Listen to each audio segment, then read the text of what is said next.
வணக்கம் தோழர்களே.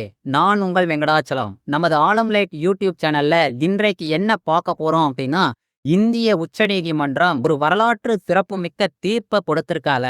இந்த தீர்ப்பு இந்தியாவுல இருக்கக்கூடிய ஒட்டுமொத்த இல்லத்தரசிகளுக்கு ஒரு சந்தோஷமான செய்தியாக இருக்கிறது.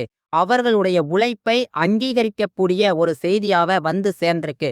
அந்த தகவல குறித்து தான் இன்றைக்கு வீடியோல நம்ம பார்க்க போறோம். இதுவரைக்கும் நீங்க ஆலம் லைக் யூடியூப் சேனலை சப்ஸ்கிரைப் பண்ணனா சப்ஸ்கிரைப் பண்ணுங்க. இந்த வீடியோ உங்களுக்கு பிடித்திருந்தா லைக் பண்ணுங்க, ஷேர் பண்ணுங்க. இந்த வீடியோ குறித்த கருத்துக்களை கமெண்ட் பாக்ஸ்ல கமெண்ட் பண்ணுங்க. ஹரியானா மாநிலத்துல கடந்த 2001ஆம் ஆண்டு சாலை விபத்துல ஒரு இளம் பெண் மரணம் அடைகிறார். அவருக்கு கணவர் 3 குழந்தைகள் இருக்காங்க.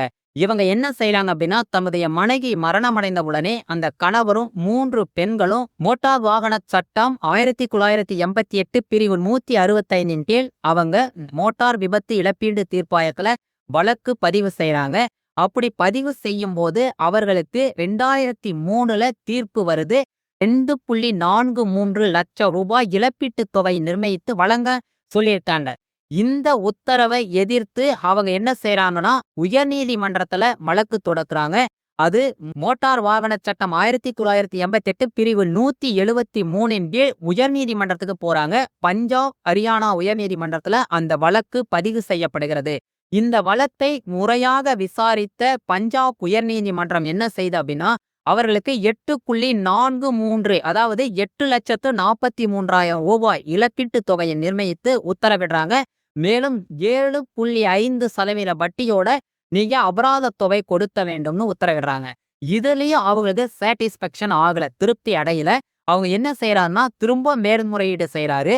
மோட்டார் வாகன சட்டம் 1988 பிரிவு 136 கீழ் உச்சநீதிமன்ற நீதியரசர்கள் சஞ்சய் கரோல், கோட்டீஸ்வர் சிங் அவர்கள் முன்னிலையில் இந்த வழக்கு விசாரணைக்கு வருகிறது. இந்த பெஞ்ச் அடங்கிய அமர்வு ஒரு வரலாற்று சிறப்புமிக்க தீர்ப்பை இல்லத்தரசிகளுக்கு கொடுக்குது. ஒரு இல்லத்தரசி என்பவருடைய உழைப்பு வெறுமனே பணத்தை அடிப்படையாக கொண்டது அல்ல.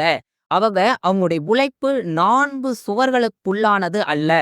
வெறுமனே சமைத்து போடுபவர்களாகவும் துணி துவைப்பவர்களாகவும் மட்டும் நாம் அவர்களை கருதக்கூடாது. இந்த தேசத்தை நிர்மாணிப்பவர்களாக அந்த இல்லத்தரசிகள் கருதப்பட வேண்டும். ஒரு ஆண் தன்னுடைய வீட்டுல ஒரு வேலைக்கார பெண்ணை பணியமர்த்தும் போது இந்த துணி துவைப்பதற்காகவும் சமைப்பதற்காகவும் தூய்மை பணிகளை மேற்கொள்வதற்காகவும் ஒரு ஊதியத்தை கொடுப்பாரு. அந்த ஊதியம் ஜிடிபி, அதாவது இந்திய நாட்டின் மொத்த உள்நாட்டு உற்பத்தியை நிர்ணயிக்கக்கூடிய இடத்துல இருக்கும். அதே பெண் அந்த வீட்டு உரிமையாளரை திருமணம் செய்து கொண்டு அந்த வேலையையே தொடர்ச்சியாக பார்க்கும் போது அந்த உழைப்பை அவர் அங்கீகரிக்க மாட்டார். அவர்களுக்கு எந்த ஒரு ஊதியமும் வழங்கப்படுவதில்லை.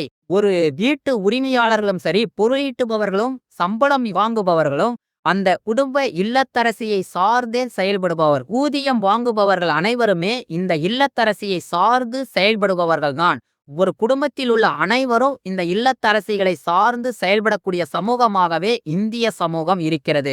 ஆனால் இல்லத்தரசிகள் யாரையும் சார்ந்து நிற்பவர்கள் அல்ல. இன்னும் கூடுதலாக சொல்ல போனால், ஒரு நாட்டில் உள்ள அரசியல்வாதிகள், அறிவியல் அறிஞர்கள், ஆசிரியர்கள், வழக்கறிஞர்கள் இவர்களை உருவாக்குபவர்கள் பெண்களே.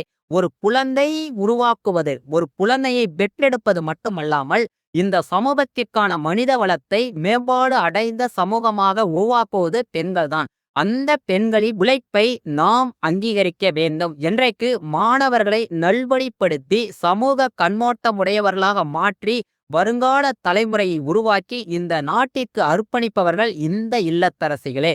அந்த மாணவர்கள் வளர்ந்து இந்த சமுதாயத்துக்கு பொருளீட்டக்கூடியவர்களாக, மொத்த உள்நாட்டு உற்பத்தியை நிர்ணயிக்கக்கூடியவர்களாக மாறுவது இயல்பே. அப்படிப்பட்ட நற்பமுதாயத்தை உருவாக்குவதில் இல்லத்தரசிகள் பெரும் பங்காற்றுகிறார்கள்.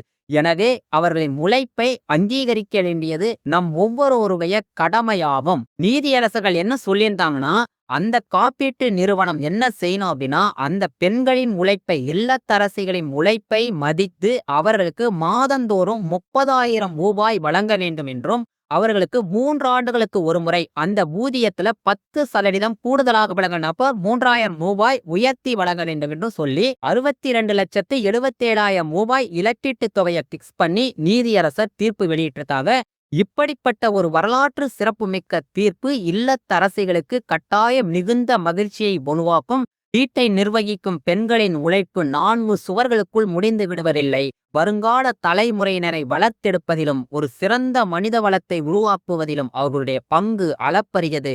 வெறுமனே அவர்களை இல்லத்தரசிகள் என்று சொல்வதை விட இந்த தேசத்தை நிர்மாணிப்பவர்கள் என்று சொல்லுவது சாலச் சிறந்தது. அப்படிப்பட்ட பெண்களின் உழைப்பை மதித்துத்தான் சென்ற அரசு அவர்களுக்கு மகளிர் உரிமை தொகையை அறிவித்து மாதந்தோறும் 1000 ரூபாய் என்று வழங்கியது. இந்த அரசும் இன்றைக்கு 2500 ரூபாயை அறிவித்திருக்கிறது.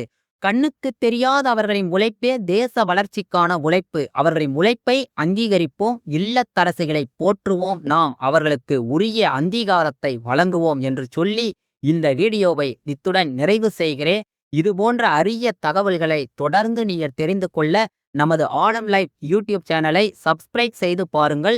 இந்த வீடியோ உங்களுக்கு பிடித்திருந்தால் லைக் பண்ணுங்க, ஷேர் பண்ணுங்க. இந்த வீடியோ குறித்த கருத்துக்களை கமெண்ட் பாக்ஸ்ல கமெண்ட் பண்ணுங்க. நன்றி தோழர்களே.